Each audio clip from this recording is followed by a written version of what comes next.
첫 인상에 대해서 어떻게 생각하세요? 저희가 이제 오늘 저랑 처음 뵙는 분도 계실 수 있고 한데, 그 첫 인상이라는 게 사람을 처음 만났을 때에 굉장히 중요하지 않습니까? 그러면 한번 여쭤보고 싶은 게, 성경의 첫 인상은 어떠셨습니까? 언젠가 처음으로 성경을 만나셨을 거 아니에요? 그러셨을 때 그 성경에 대해서 받으셨던 첫 인상이 어떠셨어요? 성경이 1600년 동안 쓰여졌거든요. 1600년 동안 40명의 저자들에 의해서, 장르로 따지면 뭐 사람마다 의견 차이 약간 있을 수 있겠지만 약 9개 종류의 장르, 뭐 희곡도 있고요, 편지글도 있고요, 역사서도 있고요, 뭐 예언서도 있고, 하여간 시편도 있고, 찬양도 있고, 잠언처럼 후대를 교육하는 것도 있고, 어떤 분은 나아가서는 그 후대들에게 성적인 교육을 가르쳤던, 신앙 안에서 성교육을 했던 부분이다라고 하는 학자들도 있어요. 정말 다양한 종류들의 책들을 다 모았는데 그게 66권이 된 거예요. 그리고 신기하게도 그 66권이 한 권의 책이 된 겁니다. 무려 1600년 동안 40명의 저자들을 통해서 66권의 책이 나왔는데도 불구하고 그 모든 책이 처음부터 마지막까지 한 권의 책으로 볼 수 있는 하나의 이야기를 가지고 있다는 것을 알게 된 거예요. 이 성경의 첫 인상이 어떠셨어요? 성경 자체로 보면, 성경을 내가 처음으로 읽게 될 때에 가장 첫 번째 만나게 되는 첫 인상은 아마도 창세기 1장 1절의 내용과 관련이 될 겁니다. 성경을 처음으로 넘겼더니 창세기 1장 1절이 나왔어요. 태초에 하나님이 천지를 창조하시니라. 어떤 생각이 드세요?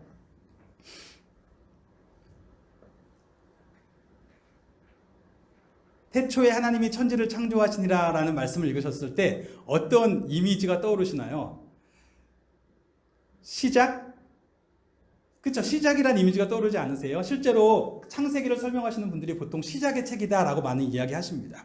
태초라는 시간의 시작이 있죠. 그 다음에 하늘과 땅, 천지는 하늘과 땅이잖아요. 그 공간에 시작이 있는 거예요. 그런데 이 시작의 점에 주인공이 한 분 계세요. 누구시냐면 하나님이 계신 거예요. 즉, 이 창세기 1장 1절은 그 짧은 구절을 가지고 우리에게 중요한 얘기를 하는데, 첫 번째, 이 성경 전체는 하나님에 대한 이야기입니다 라는 게 첫 번째 인상이에요. 그렇죠? 성경에 여러 가지 내용이 나오지만 그 모든 내용을 관통하는 하나의 이야기는, 이 책은 하나님에 대한 이야기입니다. 여러분들이 세상에서 다양한 책들을 만나게 되겠지만 이 성경은 하나님에 대한 이야기입니다. 하나님을 알게 되실 거예요. 그런가 하면 이 성경은 여러분이 살고 있는 시간과 공간에 대한 이야기예요. 태초로부터 흘러와서, 그 태초가 정확하게 언제인지 모르겠지만 그 언젠가부터 쭉 흘러와서 지금까지 흘러가고 있는 이 시간에 대한 이야기, 그리고 여러분이 살고 있는 하늘과 땅에 대한 이야기, 즉 이 세상에 대한 이야기입니다. 그 다음에 마지막으로 한 가지가 더 있는데, 그 구절에서 직접적으로 얘기하진 않지만 이것은 하나님에 대한 이야기, 하나님이 창조하신 세상에 대한 이야기라면 이것은 동시에 이 세상에서 살고 있는 나에 대한 이야기예요. 그것이 성경이 가지고 있는 첫 번째 인상입니다. 그러면 먼저 하나님에 대한 이야기를 좀 볼게요. 그 태초에 하나님이 계셨대요. 이 세상의 시작의 그 순간에 솔직히 우리 정확하게 어떤 모습이었는지 잘 모르겠지만 성경은 분명히 그 순간에 하나님이 계셨다라고 이야기합니다. 이 말에 대해서 동의하시는 분도 계실 수 있고 전혀 동의할 수 없다고 생각하시는 분도 계실 수 있습니다. 그래서 그러면 태초에 무엇이 있었을까? 다시 한번 말하지만 태초라는 시간은 참 애매해요. 그때가 언제였는지도 모르고 어떤 모습이었는지도 모르겠지만 그때가 있었다면, 모든 것이 시작되는 순간이 있었다면 그 순간에는 도대체 무엇이 있었을까? 이것에 대해서 제일 첫 번째로 하는 이야기는 없음입니다. 말 되죠? 아무것도 없었다라고 이야기해요. 지금 보고 있는 하늘도 없었고 땅도 없었고 이런 키보드도 없었고 계속 사람도 없었고 계속 없어서 그 없음은 우리가 생각하는 없음 이상이에요. 여기 있는 물건이 있다가 없어지는 수준이 아니라 우리가 보고 있는 이 공간이 없어요. 우리가 누리고 있는 이 시간 자체가 느껴지지 않는 곳이에요. 그러니까 도대체 없음이 뭐라고 얘기해야 되는가라고 했을 때 굉장히 정의하기가 어렵습니다. 그런데 그 없음에 대해서 그래도 나름대로 이미지를 한번 떠올려 보세요라고 하면은 보통 떠올리는 이미지는 아주 깊은 어둠, 암흑을 떠올리시는 분들이 많으세요. 그 어둠이 어떤 색깔이었는지도 모르겠지만 어둠이 있어요. 그리고 굉장히 넓은 어떤 공간이 있지 않을까 상상하시기도 합니다. 그래서 과학적으로 생각했을 때에는 팽창한다고 하잖아요. 끝없이 팽창하고 있는 어떤 곳이 있을 것이다. 그게 없음의 이미지예요. 정확하게 그것이 어떤 것인지 모르지만 이것이 중요한 이유는 뭐냐면요. 우리가 이 세상에 처음에 어떤 모습이 있었다라고 얘기하는 것은 그것이 지금 여기서 살고 있는 저에게도 중요합니다. 왜냐하면 제가 왜 이 땅에 존재하는지를 알려주기 때문에 그래요. 처음에 세상이 어떻게 시작됐는지를 안다면 이 세상의 방향이 어떻게 흘러가는지도 이야기하는 것이고 이 세상의 방향이 어떻게 흘러간다는 것은 내가 왜 이 땅에 존재하는지도 같이 흘러간다는 의미예요. 그렇죠? 그러면 세상에 시작에 아무것도 없었어요. 그런데 흘러가다 보니까 무언가가 생겨나고 정말 우연을 통해서 생겨나서 지금의 모습이 되었다는 겁니다. 그래서 저는 이 땅에 살고 있는 것을 알게 됐어요. 그러니까 저 나름대로는 이 땅에서 살고 있는 이 삶을 누려보려고 노력을 합니다. 정말 열심히 내 삶의 의미가 무엇일까 찾아보기도 하고 어떤 성취를 이루어보려고 노력하기도 합니다. 그런데 중요한 거는요. 태초에 있었던 것이 없음이라면 지금 제가 하고 있는 모든 행동의 의미는 결국 없음이에요. 그렇잖아요. 이 세상은 그렇게 생겨난 곳이에요. 결국 내가 아무리 노력해도 특별한 의미가 있어서 생겨나는 건 아니기 때문에 제 노력의 결과도 결국은 그냥 없는 거예요. 그냥 그렇게 사는 것뿐입니다. 그런가 하면 또 다른 의견은 혼돈이라는 의견이 있어요.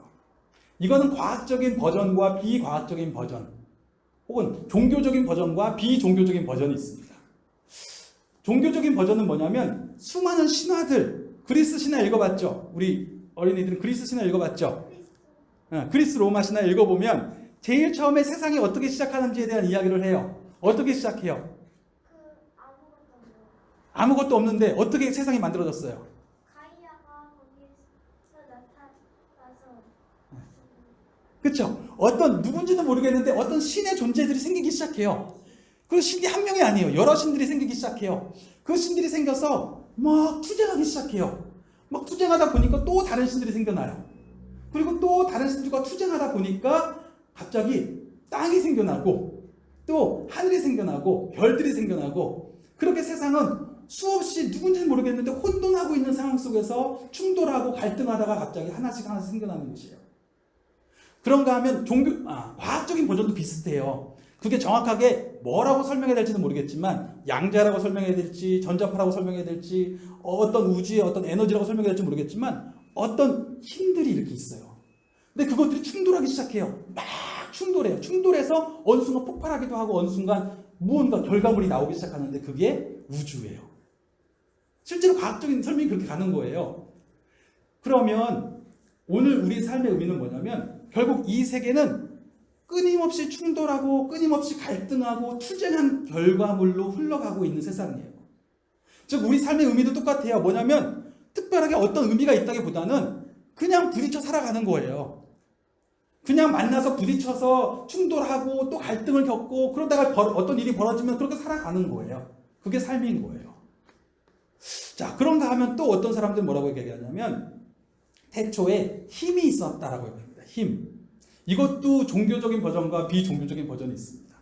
비종교적인 버전은 뭐냐면 아까 말했던 힘이 있어요. 근데 그 힘이 에너지가 있는데 그 에너지가 여러 개가 있는 게 아니라 하나로 있어요. 하나로. 그런데 그 힘이 너무너무 강해서 막 뭉쳐지다가 그게 어느 순간 폭발해버립니다. 그래서 무언가 갑자기 폭발의 결과물로서 세상이 생겨나요. 그런데 이 같은 이미지를 종교적인 버전은 어떻게 얘기하냐면 아까 전에 여러 신들이 있었잖아요. 근데 여러 신들이 있는 게 아니라 하나의 신이 있는 거예요. 신은 딱 한 명이 있어요. 그런데 이 신이 어마어마하게 강력한 오직 유일하게 있는 신이 하나 있어요. 그래서 이 신이 세상을 만들었어요. 이 신은 관계, 주고받는 것 이런 거 모릅니다. 그냥 홀로 존재하는 이예요. 그래서 이 신이 세상을 만들었어요. 그러면 이 세상과 이 신과의 관계는 뭐예요? 굴복밖에 없어요. 굴복.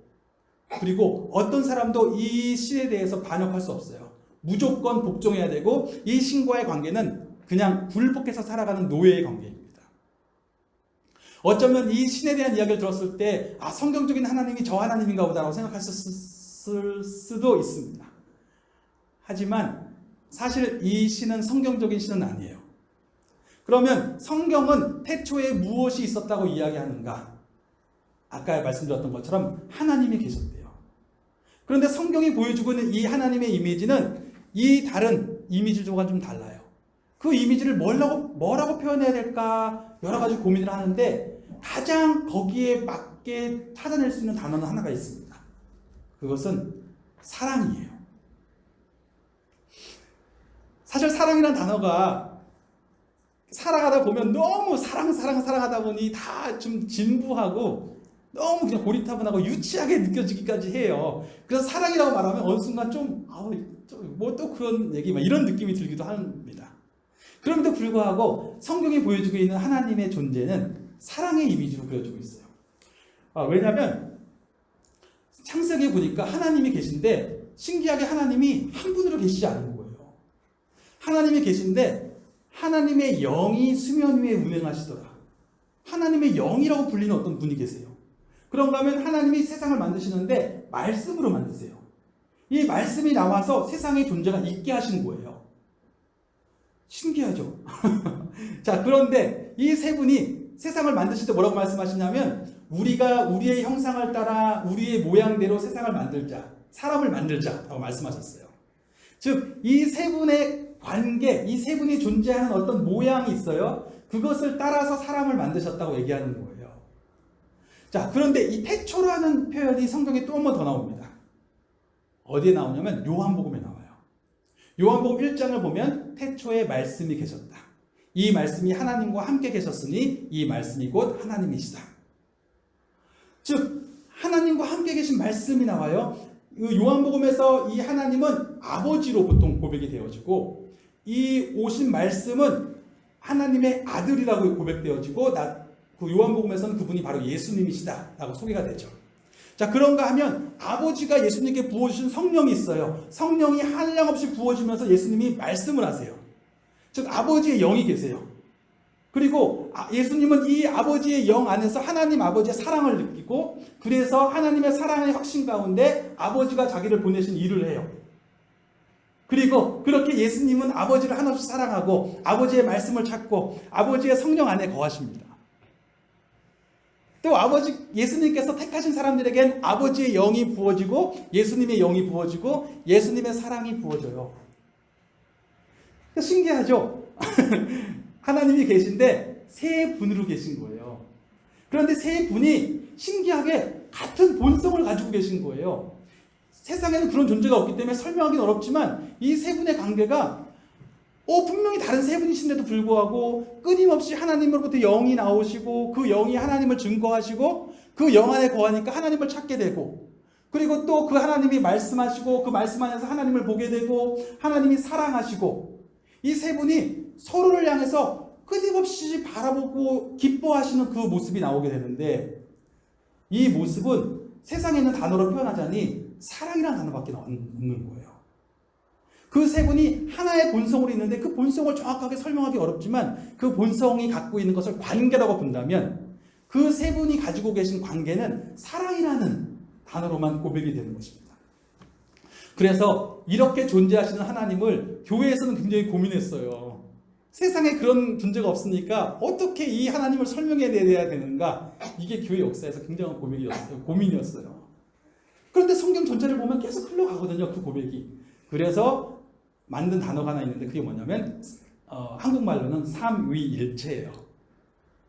이해하기 어려운 단어인데 삼위일체. 세 분이 계시다는 거예요. 그런데 세 분이 일체라는 표현 때문에 한국 사람들은 어떻게 생각하냐면 한 몸이 하나인데 집에서는 아빠, 회사에서는 부장님, 교회에서는 집사님 뭐 이런 이미지로 생각하시는데 그게 아닌 거예요. 세 분이 분명히 계신데 한 본성을 가지고 계시다는 거예요. 그런데 이 본성을 가지고 계시는 것을 그래서 트리니티라고 영어로 하는데 이 트리는 라틴어예요. 여기서 나온 이거는 3이란 뜻이고 니티에서 유니티인데 이거는 연합, 하나 이런 뜻이에요. 세 분이 하나로 연합되어져 있는 모습이에요. 그러면 그 연합을 무엇이 만들어내는가? 세 분 안에 있는 서로 간의 본성, 서로를 향한 사랑. 그래서 오늘날에는 그것을 그 사람들이 오늘날 현대인들이 알아듣기 좋은 표현으로 번역했을 때는 사랑으로 연합해 계신 세 인격 이렇게 번역을 하기도 해요. 삼위일체라는 말이 너무 어려워서 사랑으로 함께 계신 하나 되어 계신 세 인격 이렇게 얘기합니다. 즉 하나님은 그렇게 계신 거예요. 그러면 하나님이 그렇게 계신 분이 사람을 만들었다는 것은 우리는 무엇으로부터 왔어요? 사랑으로부터 온 거예요. 하나님은 그렇게 서로 사랑하고 가신 관계 속에 계신 분들께서 우리의 이 형상을 따라 우리가 서로 간에 누리는 이 기쁨을 따라 서로의 사랑을 확신하며 살아가는 이 관계를 따라 살아갈 수 있는 존재를 만든 거예요. 그 창세기에서 1장과 5장을 제가 예전에 한번 설명드린 적이 있었는데 관용적인 표현으로 히브리어에서 우리의 형상, 우리의 모양이라는 표현은 자녀와 부모와의 관계를 나타내는 관용어예요. 히브리어에서. 실제로 그러잖아요. 우리도 붕어빵라는 표현을 쓰지 않습니까? 그 표현은 말 그대로 나의 모양, 나의 형상대로 지어졌다라고 얘기하는 거죠. 히브리어에서도 똑같아요. 그것은 하나님의 자녀로 창조된 거예요. 자녀로 창조됐는데 하나님이 누리시고 있는 그 관계를 누릴 수 있는 존재로 하나님이 그 사랑으로 창조하셨다는 겁니다. 그런데 이 말을 들으면 어떻게 생각하시겠어요? 아, 사랑 아름답지요. 하지만 저는 이 땅에서 그 사랑의 관계를 누리지 못하는 것 같습니다. 제가 살아가고 있는 세상은 끝없이 허무한 것뿐이고 제가 살아가는 세상은 끝없이 투쟁하고 갈등하고 충돌하고 그렇게 살아가는 대로 그냥 되어지는 것 같아요. 제가 살아가는 세상은 힘에 굴복하고 강한 사람이 약한 사람을 누르고 살아가는 것 같습니다. 제가 살아가는 세상에서 우리가 사랑의 관계 속에 지어졌다는 것을 저는 느끼지 못합니다. 라고 이야기하실 수도 있습니다. 실제로 이게 가장 중요한 문제예요. 그러면 왜 우리가 그렇게 살고 있는가? 라를 이야기하는데 아까 1장 1절에서 얘기했던 것처럼 이것은 하나님에 대한 이야기라고 했어요. 그렇죠? 그래서 삼위일체의 하나님을 얘기했어요. 사랑으로 하나 되어 계신 하나님, 세 인격. 그런데 이것은 또 누구에 대한 이야기예요? 이 세상에 대한 이야기예요. 성경은 이 세상 속에 살아가고 있는 모든 사람들이 한 가족이라고 이야기합니다. 어떻게 우리가 한 가족이죠? 물론 한국 사람들도 딱 짧게는 4달이 건너면 많게는 6달이 건너면 다 안다고 하잖아요. 제가 처음 뵌 분이더라도 제가 딱딱딱딱 한 4달이 5달이 건너면 분명히 만나게 된다는 거예요. 그렇게 한다고 하지만 성경은 뭐냐면 결국 우리는 한 조상 밑에서 나온 사람들입니다 라고 얘기하는 겁니다. 하나님이 첫 번째 사람을 만드셨대요. 그리고 그 사람으로부터 인류가 퍼져나갔기 때문에 결과적으로 우리는 한 가족입니다 라고 이야기합니다. 정말 이게 사실일까? 의문을 품으실 수도 있어요. 그리고 하지만 인류의 존재가 갑자기 이 수많은 인종들이 동시다발적으로 생겨났다라고 하기보다는 한 민족, 한 인간에게서 퍼져나갔다고 보는 것이 훨씬 더 과학적으로도 확률이 높지 않아요? 훨씬 조차가 아니라 이거는 너무 강력한 거예요. 그런데 한 조상에게서 퍼져나갔는데 그 첫 번째 인간을 아담이라고 불렀습니다. 아담은 흙이란 뜻이에요. 하나님이 흙으로부터 사람을 만드셨어요. 그리고 사람에게 하나님의 영을 부어주셔서 이 사람은 하나님과 호흡할 수 있는 사람이 되었어요. 그런데 이 사람은 아까 말씀드린 것처럼 하나님의 사랑으로 빚어졌기 때문에 늘 하나님이 서로 간의 사랑을 확신하시는 것처럼 우리 역시도 그 사람도 그를 향한 하나님의 사랑을 확신하며 살아갈 수 있게 창조되었습니다. 그런데 이 첫 번째 사람이 그 사랑을 확신하기를 거부했어요. 그에게 모든 것을 허락하셨어요. 다만 선악을 알게 하는 나무 하나는 먹지 말라고 말씀하셨는데 이 사람에게 어느 날 뱀이 찾아와서 얘기합니다. 하나님이 그 하나를 너를 먹지 못하게 하신다는 것은 너를 사랑하지 않는다는 증거다.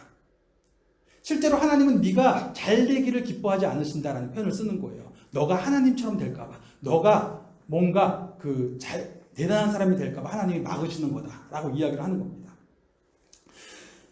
즉 우리도 마찬가지 아니에요. 우리도 삶 가운데 많은 것을 누리는 것 같지만 무언가 하나를 하나님이 나한테 왜 이걸 허락하시지 않지? 이거를 왜 허락하시지 않지라고 생각이 되면 그때부터 생각하는 것이 하나님이 나를 사랑하시지 않나?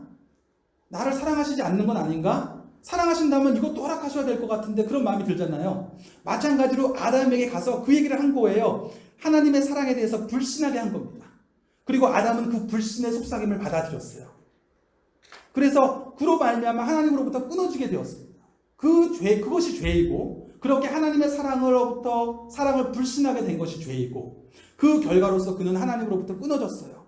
하나님이 정령 죽으리라고 하셨는데 그 죽음은 육체적인 것일 수도 있겠지만 그것은 영적인 거였습니다.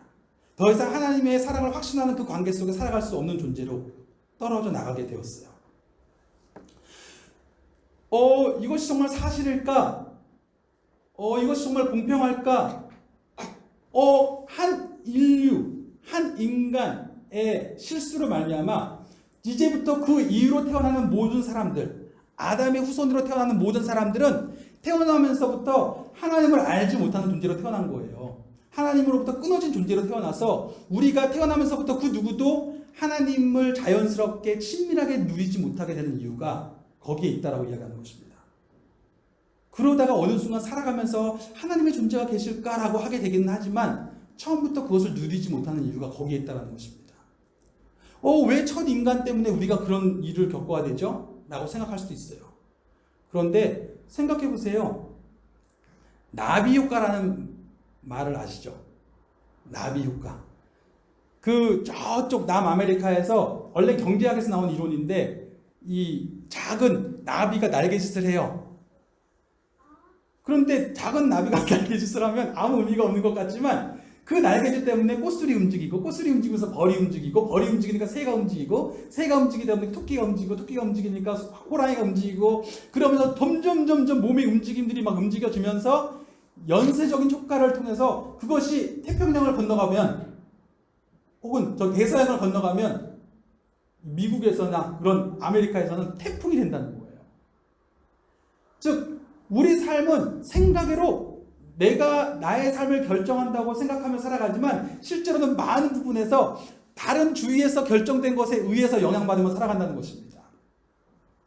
실제로 영국 연방이 있어요. 영국 연방이 캐나다도 있고 호주도 있고 사실 미국도 어떤 의미에서는 영국 사람들 후손이고 그런가 하면 인도도 있고 굉장히 많잖아요. 자, 그런데 어떤 사람은 신앙의 자유를 쫓아간 어떤 사람은 왜 미국 사람이 되었는가? 어떤 사람은 왜 호주 사람이 되었는가 보았더니 미국 사람의 조상은 신앙의 자유를 쫓아간 사람들이 미국으로 가다 보니까 그 후손들이 거기에 그렇게 돼버린 거예요. 호주 사람들은 뭐예요? 호주 사람들을 비하하는 게 아니에요. 그냥 있는 대로 얘기하는 건데 영국에서 범죄자들을 보낸 거잖아요. 범죄자들을 보내서 거기서 살게 되다 보니까 언젠지 모르겠지만 수백 년 전에 자기 조상이 시장에서 뭐 하나 훔쳐서 잡혔어요. 그래서 호주로 유배되어서 그 후손으로 태어나 보니 호주 사람이 돼 있는 거예요. 우리 중에 그 누구도 제가 언제 어디서 누구에게 태어날지 결정하신 분 없지 않습니까? 그럼에도 불구하고 우리의 삶에 가장 많은 영향을 미치는 부분이 뭐예요? 내가 언제 어디서 누구에게 태어났는지가 제일 많은 영향을 미칩니다. 제가 만약에 일제시대에 태어났다면 저의 모든 삶은 그때의 상황에 다 영향을 받는 거예요. 그렇죠? 제가 대한민국에 지금 이 시기에 태어났고 나의 부모에게서 태어났기 때문에 그것이 제 삶에 얼마나 많은 영향을 미쳤는지 모릅니다. 실제로 우리 삶은 그런 거예요. 실제로 그러고 보니까 우리 모든 사람들에게는 우리가 한 가족이라고 하는 습성들이 보여요.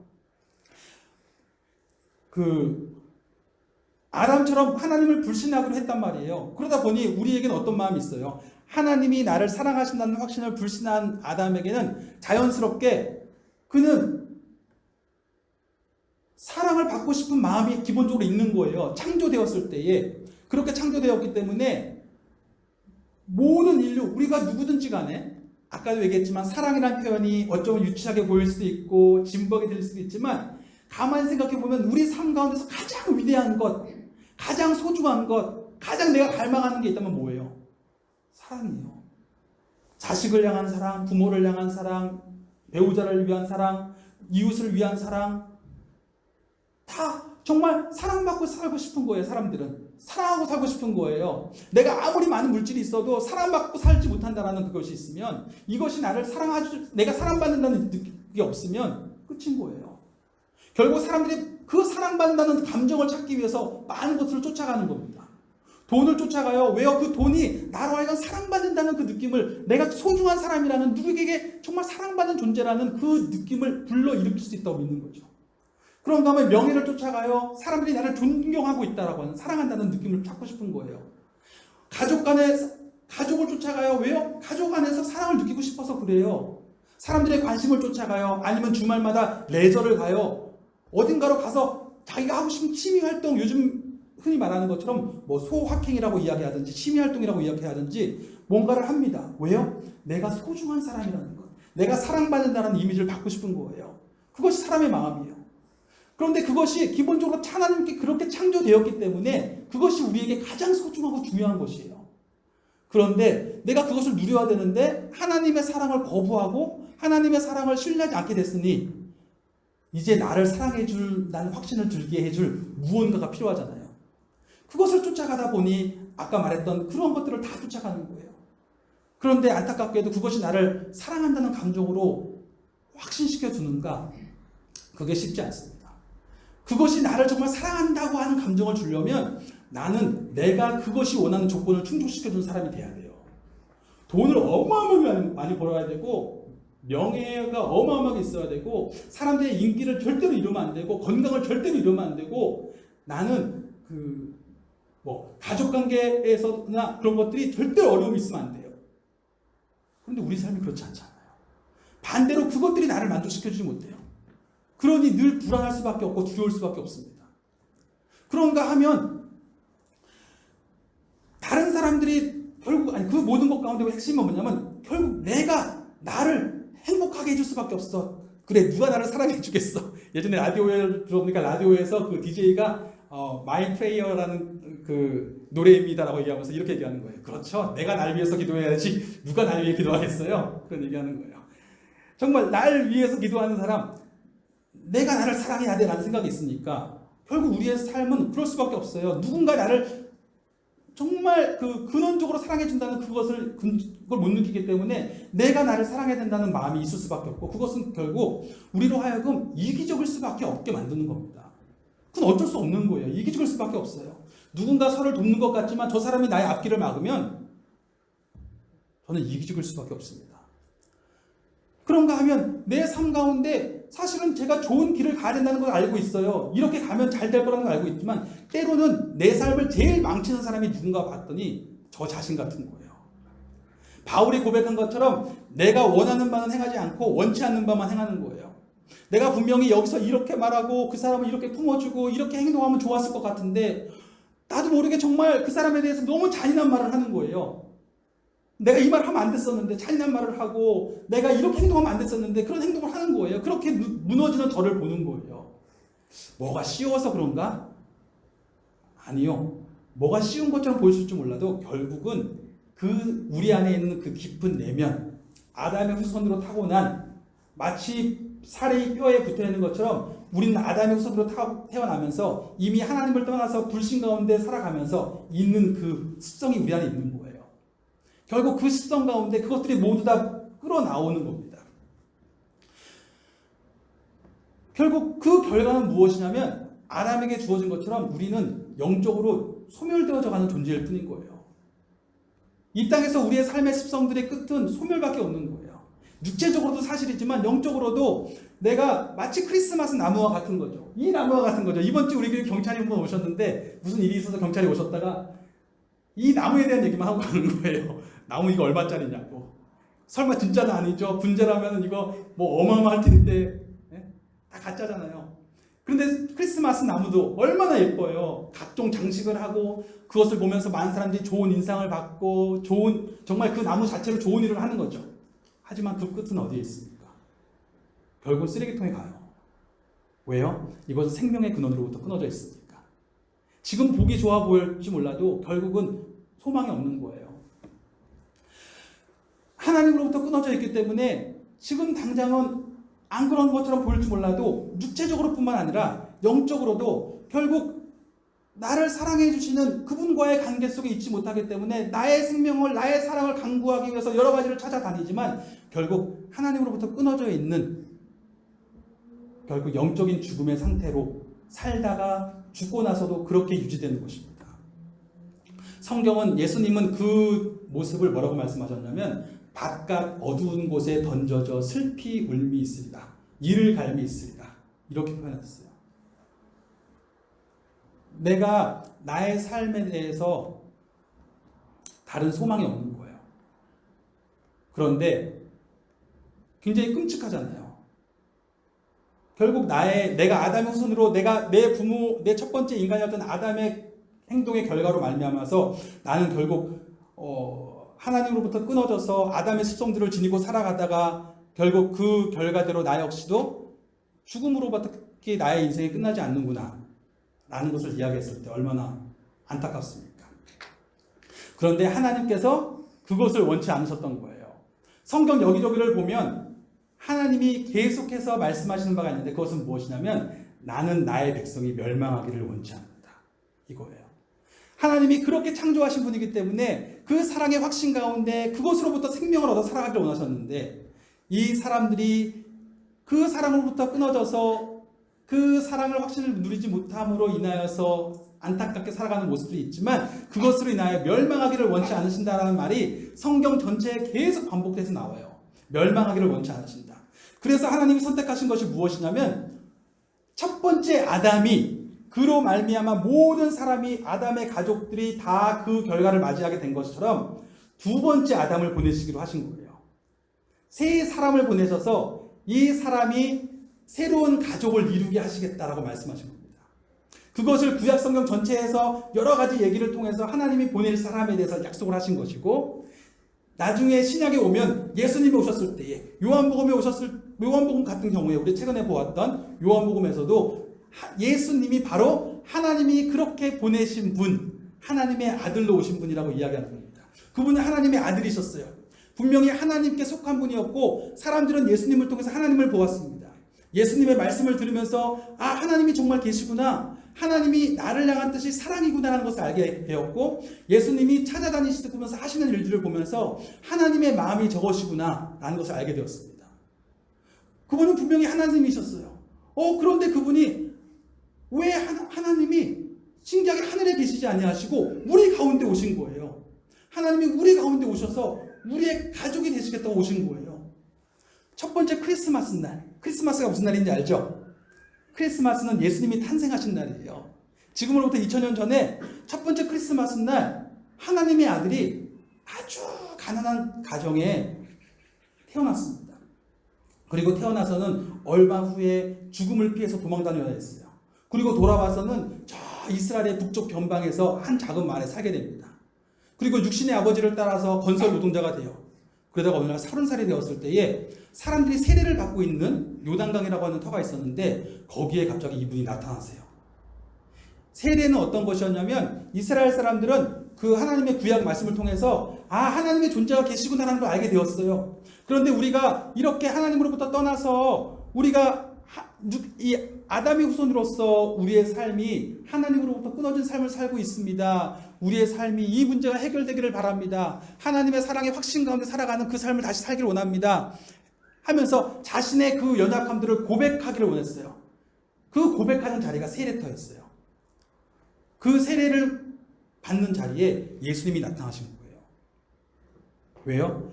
그 사람들을 부끄럽게 하시려고, 정죄하시려고, 심판하시려고, 아니면 세례를 주시려고가 아니라 거기서 세례받고 있는 사람들 중에 같이 어깨를 나란히 하고 같이 섰어요. 그들과 함께 세례를 받기 위해서 그곳에 오셨습니다. 예수님 역시도 그들 중에 하나가 되신 거예요. 즉 그들의 가족이 되신 거예요.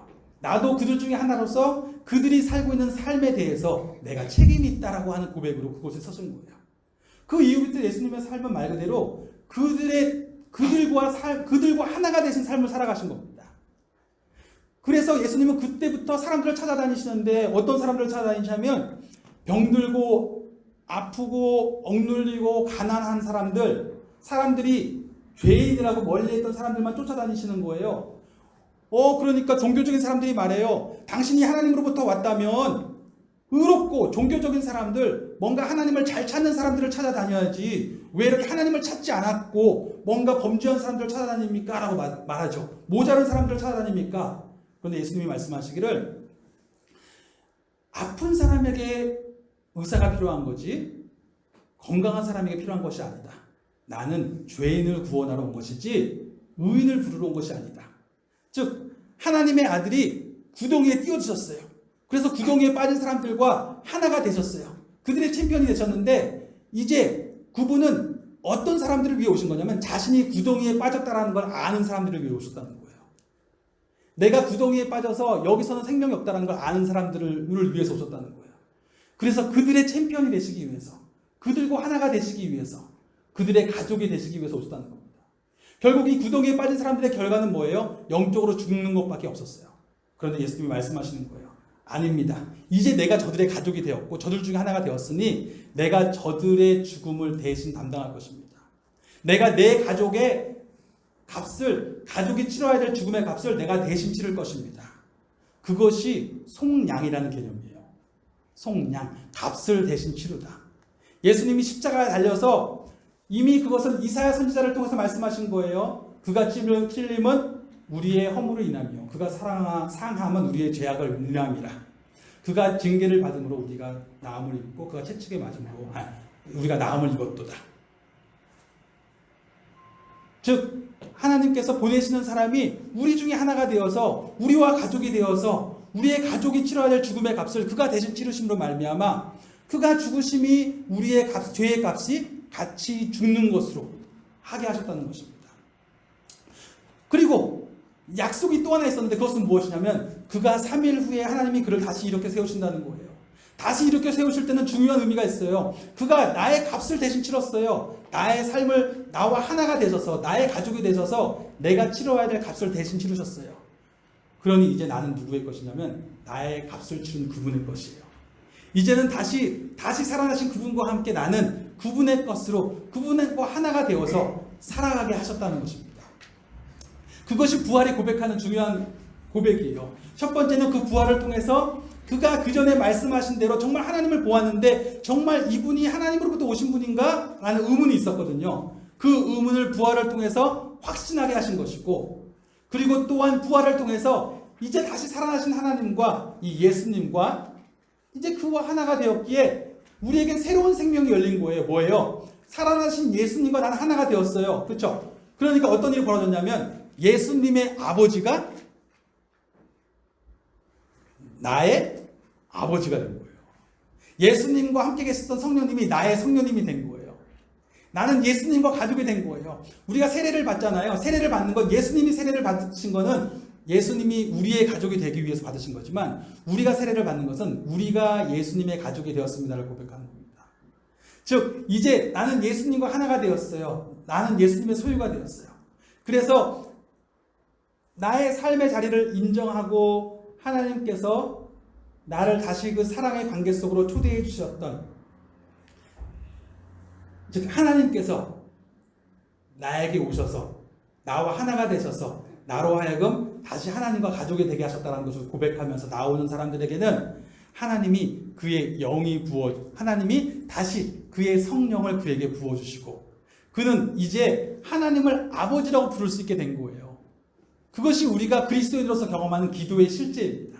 하나님을 아버지라고 부를 수 있게 되고 예수님과 함께 계셨던 성령님이 나의 성령님이 된 것. 그것이 그리스도인의 실제입니다. 그래서 이 전체의 제가 오늘 이 전체의 이야기를 한번 요한복음 전체에 갖고 있는 이미지를 이번 주랑 다음 주에는 하나 결혼의 이미지를 가지고 한번 더 말씀을 드릴 거예요. 이 이미지를 말씀드렸는데 결국 요한복음 전체에서 많은 나오는 이야기들 가운데 우리가 핵심적으로 이 전체가 하나의 고백으로 되어진다면 어떤 성경 구조를 찾습니까? 라고 많이 얘기하시잖아요. 그때 우리가 많이 하는 고백이 뭐예요? 요한복음 3장 16절.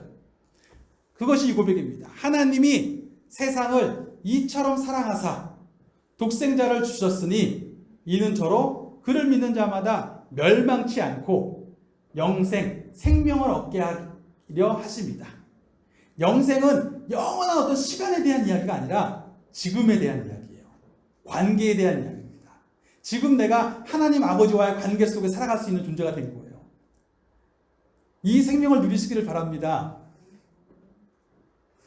그리스도인으로 살아가면서 내가 나에게 일어난 가장 중요한 고백이 뭐냐면 나는 신앙생활을 많이 했는데 왜 오늘 설교가 또 저런 복음에 대한 설교지? 여전히 우리에게 동일한 고백이 있어요. 내게 복음 가운데 일어난 중요한 것은 무엇이냐면 예수님과의 관계 속에서 내게 일어난 일은 내가 하나님 아버지의 가족이 된 거예요.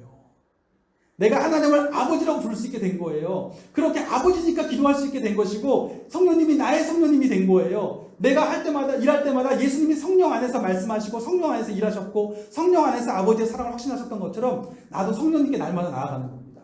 성령님 도와주세요. 성령님 나에게 아버지의 사랑을 부어주셔서 확신하게 해주시고 성령님 나로 하여금 기도하고 싶은데 어떻게 기도해야 될지 모르겠습니다. 성령님 나로 하여금 무엇을 간구해야 될지 알게 해주세요.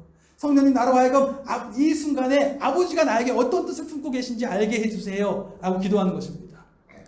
마찬가지로 저에게도 어려움이 있고 힘든 순간이 있고 지난주에 저에게 일어난 일들 때문에 제가 굉장히 많이 고민했어요. 고민하고 기도하는데 기도하는 가운데서 제가 기도하는 가운데 결코 빠지지 않는 것이 무엇이냐면 생각해보니까 나는 주님의 소유인 거예요. 나는 아버지의 자녀인 거예요. 아버지 그리고 나의 성령님이 계신 거예요. 성령님 나에게 역사해 주세요. 내가 예수님께 속해 있는데 내가 예수님께 속해 있기 때문에 나의 아버지가 나를 분명히 지금 이 순간에도 사랑하고 계시고 이 삶의 계획들을 이루어 가셔서 분명히 나에게 이런 일이 있다는 것은 아버지가 나를 더 단련시키고자 하시는구나. 그리고 그렇게 단련시키셔서 이제까지 이끌어오신 걸 보았거든요. 나를 또 어떻게 이끌어 가실까라는 소망이 생기는 거예요. 그 소망 가운데 결정할 수 있었고 선택할 수 있었고 선택하는 가운데 하나님 주시는 평안이 오기 시작하는 거예요. 어제까지만 해도 막 그렇게 고민이 되던 분들이 저녁에 그렇게 기도하는데 갑자기 평안이 오는 거예요. 그렇지. 내가 주님의 사랑 안에 거하고 있고 내가 나의 아버지가 계시고 나의 성령님이 계시고 나의 주님이 계시고 그 신앙의 기쁨을 복음의 기쁨을 누리시기를 예수 그리스도의 이름으로 축원합니다.